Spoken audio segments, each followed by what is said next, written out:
गिबि गिबियावनो आङो गासैबो भेरगावनि गासै रायजो राजाफोरनो 76थि जिथु सुबुंखान्थि साननि गाहाम हामलायनायखौ जासिहरदों आरो लोगोसे दिनै जोंनि बे भेरगाव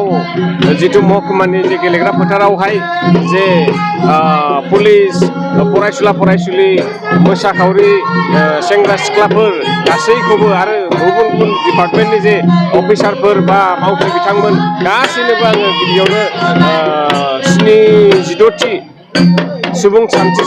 साननि थाखाय आं गाहाम हामलायनायखौ जासिग्रोदों आरो बेखिनियाव आं नोंथांमोननो मिथिनो लुबैदों दि जोंहा मैया बेलासि समावहाय बे 76थि सुबुंखान्थि सानजों लोब्बा लाखिनानै हादोरारि सिबिनाय मोसानाय आरो मेथाइ खननाय बादायलायनायबो जाखांबाय